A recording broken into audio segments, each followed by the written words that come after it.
So we want to kick things off with Tariq Hassan, who right now is sitting outside one of his stores in the Bronx. I kid you not. He's a world-class marketer, and he's worked across a ton of different industries, including technology, banking, and even the agency world. He's currently in the midst of transforming Petco as their CMO of almost 2 years, and he's got a lot to share in terms of how he's pivoted the business during the pandemic. Thanks so much for joining us, Tariq. Hey, thanks for having me. Good to see you, Andrew. See ya. Tariq, so excited to have you here. Let's get into this show. Petco, tell me what's been most on your mind during this pandemic, and obviously being so deep into the culture of these incredible parts of our families. What have been the challenges and what have been the opportunities? What has Petco seen from your perspective? Look, the place I'll start with is I'll tell you, I'm glad we started this journey nearly 2 years ago and really redefined our purpose to, move from an ill-fated just notion of being a retailer that supplies to really pivoting to become a health and wellness company. As you said, that's part of the family, helping take care of your pet and ensure you're creating quality of life. So when this hit, a lot of the themes you would have thought would have hit your own family are common themes that hit with pet parents and things that they were going to be concerned about. And so we had to move and think really quickly on a couple of fronts rapidly. The first one was, ironically, the first thing we had to do was convince folks that we were essential. It was not a foregone conclusion initially that we are the pet, the grocery store for your cat. We are the doctor's office for your dog. Grooming is not just for beauty as it is for humans. There are significant health issues around taking care of your pet. And so the first step was, getting open. The next one was, how do you open, right? And like all of us, how do you keep your partner safe and healthy and in a position where they can both serve those parents, but also we can serve our partners in a way that they're delivering it in a way that they can feel safe and how they're doing that. And then lastly was really stepping up and making sure we had what those parents needed, supply chain, ensuring that if those products you needed during this time were available. And we've had to really reinvent a few things along the way, but boy, oh boy, our partners, I was saying to the team before, our partners are our magic sauce. They always have been. And at this time, 18,000 strong and really delivering. I appreciate that. And I think one of the things I've thought a lot about, the reason I started VaynerX was to buy nostalgic brands and businesses and refurbish. And I think to your point, what's been really interesting to admire from afar is that you have expanded outside of just being retail. And I think you have so much permission with that brand. Has there been, back to that was a macro pivot. And to your point, kudos and thank God, from a business perspective, you were on that journey when this happened because things start to change very quickly. What about in the micro? If we double click, what is the thing that you most changed on a dime, from a communications and marketing standpoint? There's a ton of entrepreneurs. I'm reminding everybody, I see a lot, I just retweeted because we got Tariq's Twitter handle, which is Tariq, Tariq, and then H again, HASSAN. And what I really, really want to get from you, because there's so many people watching who run very small businesses and very large businesses, what was the biggest thing you learned as an operator? You've been a very successful marketer for a long time, to Andre's point. Was there any eye-opener during this time? Definitely. The biggest one is, sometimes close enough is good enough and get going as opposed to wait. We had some operational things we had to do differently, and it really, depended on where. So it wasn't even apply these things nationally, depending on whether you had a hotspot market or whether they had markets that were still open, we had to change. But a couple of quick fundamental things, like so many businesses, we saw our e-com business skyrocket and move to basically every day being a Black Friday. And then the operational challenges that come with that, right? We saw competitors move from being 2 days consistent on delivery to 7 to 10 days. And that was an opportunity for us. We've not lost that momentum. We've been able to maintain an average of 2 to 3 days. And the way we've been able to do it is not just lean into our distribution centers, but we had been testing in 25 stores using our stores as mini distribution centers so we could ship from store. On a dime, we went national with that. It's like test over. Doesn't matter. Approved. We're going. Approved. Right. Also, then how do you engage your customers and how do you create an experience for them when with the brick and mortar? How do they shop? And even that's varied, right? So we had started to talk about curbside, talk over, approved, clumsy, not the cleanest, version of it, don't have all the technology overlay to it. And, in a week stood up and gone. And now a month and a half later, we've added just arrived technology over top of it so that it is cleaner. It is a better experience.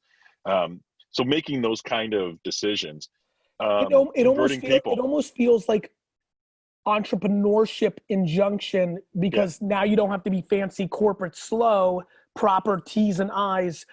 You were able to quote unquote get away with, micro losses because nobody was kind of judging. Seems to have been an injection for a lot of big companies. True? Yeah, I think be there and be good enough and have your intent and be authentic in that goes a long way on is it the cleanest execution, right? I think the other thing for us is people have to keep in mind, we're private equity held.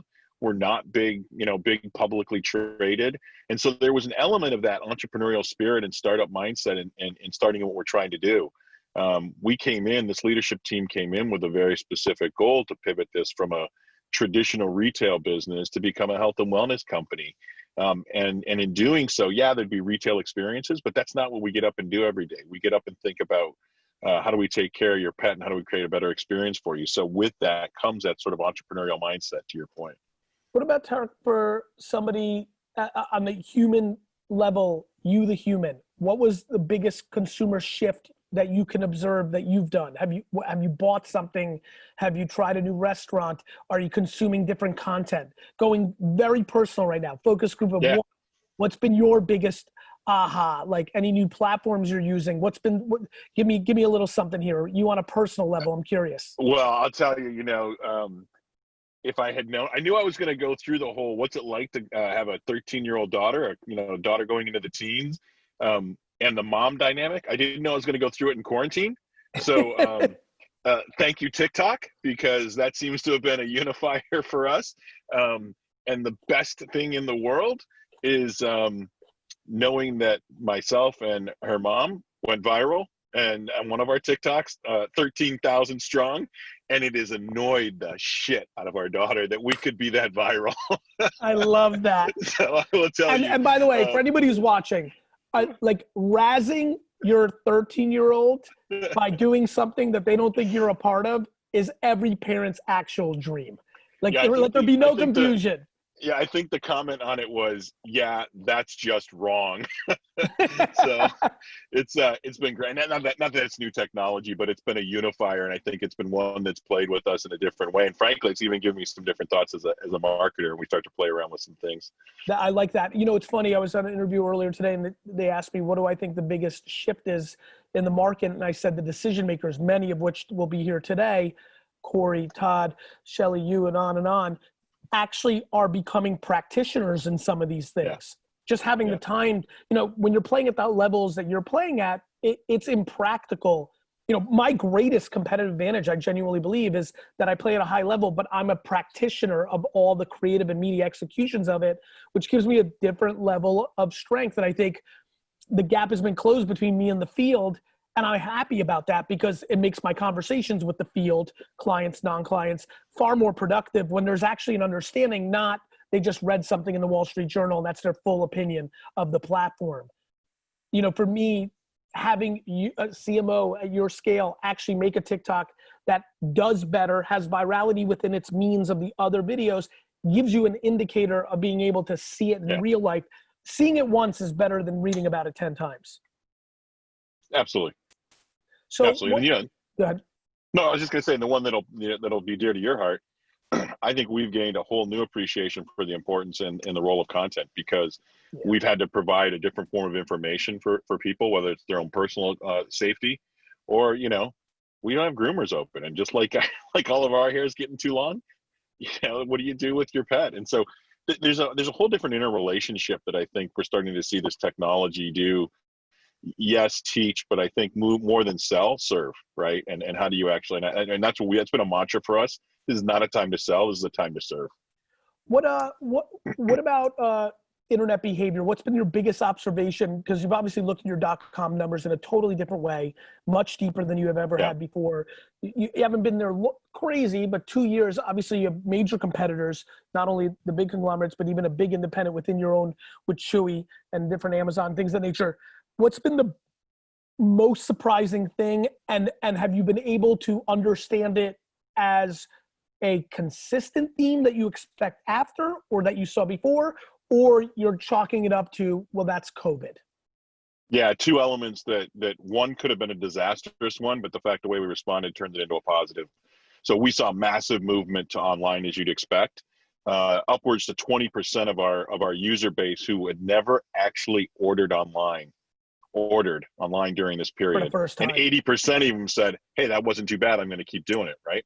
The good news is, along the way, we've had massive customer acquisition as a result of some of our other partners some of our other competitors taking a little longer than it should.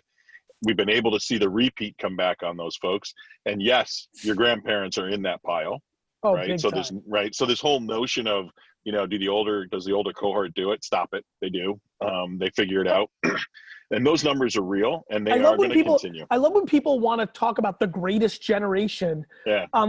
They're so, but then when we talk about technology, these are literally people that we admire for all the things they've been through, but all of a sudden TikTok or Amazon is impossible for them. Yeah, no. It makes no sense. So it's there, it's real, it's not going anywhere. I think we found our digital confidence during this phase. We were already moving through a massive transition. And I've got a fantastic partner that runs the e-com merchant business.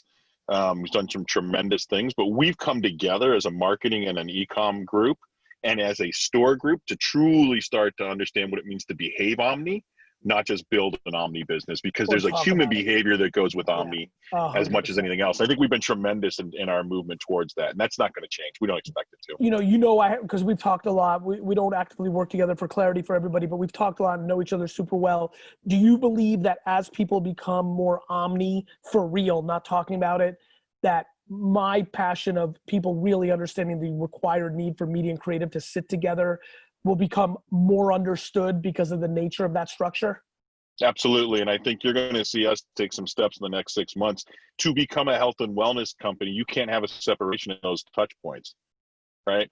I need to think through the lens of what I'm doing to solve a health issue or a wellness issue for your pet, not just sell you, right? The application of that confidence, of our trust, our knowledge, and our understanding, that's what will drive the sale. Yeah, I'll be honest with you. Right? Whether you're running for, Senate, whether you're selling healthcare, whether you're selling a soda or a t-shirt or something else, we have to start acting like the internet exists, and media and creative under one roof is a big part of that because there's so much inefficiency. Yeah, absolutely. And again, I think we're seeing it as a result of what we're seeing on buy online, pick up in store, and repeat delivery. Yeah, 100%. Like I said, these things have just become now, stop talking about it. Just start doing it. Right. I think that's an incredible way to end this. We're going rapid fire for everybody who's just joining us. 15-minute interviews. We've got an incredible lineup, and one of the nicest men, not only most talented marketers, gets to kick us off.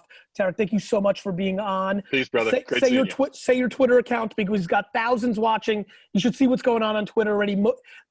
Listen, you think you went viral on TikTok? The most quotes out of your mouth right now on Twitter. Give everybody your Twitter one more time.